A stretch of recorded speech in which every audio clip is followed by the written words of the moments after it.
மற்றும் ஒரு முக்கிய செய்தி, மதுரையில் மழலையர் பள்ளியில் தண்ணீர் தொட்டியில் விழுந்த குழந்தை உயிரிழந்து உள்ளது. இது குறித்த மேலும் விவரங்களை வழங்குவதற்காக நமது செய்தியாளர் ஹரிகிருஷ்ணன் இணைப்பில் உள்ளார். ஹரிகிருஷ்ணன், இந்த குழந்தை எப்படி உயிரிழந்தது, மேலும் விவரங்கள் என்ன பதிவு பண்ணுங்க. மதுரை கேகே நகர் பகுதியில் ஒரு சிறப்பு குழந்தைகளுக்கான ஒரு பள்ளியானது இயங்கி வருகிறது. குழந்தைகளை காலை முதல் மாலை வரை பராமரிப்பு செய்து அவர்களுக்கு அந்த குழந்தைகளுக்கு கல்வி உள்ளிட்டவைகள் சொல்லி பயிற்சி கொடுப்பது மற்றும் அந்த குழந்தைகளுக்கு தேவையான பயிற்சிகளை கொடுப்பது பள்ளியானது செய்து கொண்டிருக்கிறது. இந்த நிலையில பல்வேறு பள்ளிகள் ஏறத்தாழ ஒரு 100க்கும் மேற்பட்ட பள்ளி மாணவ மாணவிகள் அங்கு பயின்று வருகிறார்கள். மதுரை ஒத்தக்கடையை சேர்ந்த ஆருத்ரா என்கிற 4 வயது குழந்தையும் அந்த சிறப்பு பள்ளியிலே தொடர்ந்து பயின்று வருகிறது. இந்த சூழ்நிலையில் அந்த குழந்தை அந்த பள்ளியின் வளாகத்திற்குள் விளையாடி கொண்டிருந்தது.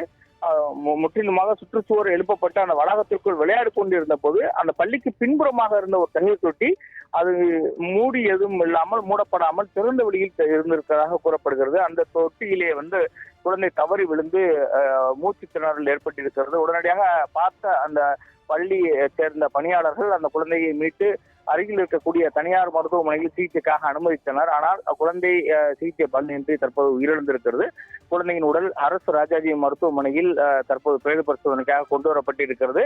இந்த நிலையில் பள்ளி நிர்வாகி தற்போது பள்ளியை நடத்தக்கூடிய நிர்வாகி கைது செய்யப்பட்டிருக்கிறார். மேலும் காவல்துறையின் உயர் அதிகாரிகள் இங்கு விசாரணை நடத்தி வருகிறார்கள். முக்கியமாக காவல்துறையோட மதுரை மாநகர காவல்துறையோட இணை ஆணையாளர் தற்போது அங்கு விசாரணையை மேற்கொண்டிருக்கிறார். அது மட்டும் இல்லாமல் தற்போது அரசு மருத்துவமனை உள்ளிட்டவைகளிலும் தொடர்ந்து விசாரணை நடத்த திட்டமிட்டிருக்கிறார்கள். முதற்கட்டமாக அந்த திறந்த வழியில் இருந்தக்கூடிய தண்ணீர் தொட்டியில் விழுந்துதான் தவறி விழுந்துதான் குழந்தை உயிரிழந்திருப்பதாக தெரிவிக்கப்பட்டிருக்கிறது. இது தவிர வேறு எது மற்ற விரிவான விசாரணை நடத்துவதற்கும் உத்தரவிடப்பட்டிருக்கிறது. மேலும் அஜாக்கிரதையாக செயல்பட்டதாக பள்ளியை நடத்தியதாக சிறப்பு குழந்தைகளுக்கான பள்ளியை நடத்தியதாக அந்த நிர்வாகி தற்போது கைது செய்யப்பட்டு அவரிடம் விசாரணை நடத்தப்பட்டு வருகிறது. சிறப்பு குழந்தைகளுக்கான பள்ளியை பொறுத்தளவிற்கு பல்வேறு பாதுகாப்பு அம்சங்கள் செய்து பள்ளியை நடத்த வேண்டும் என்கிற வழிமுறைகள் ஏற்கனவே கூறப்பட்டிருக்கிறது.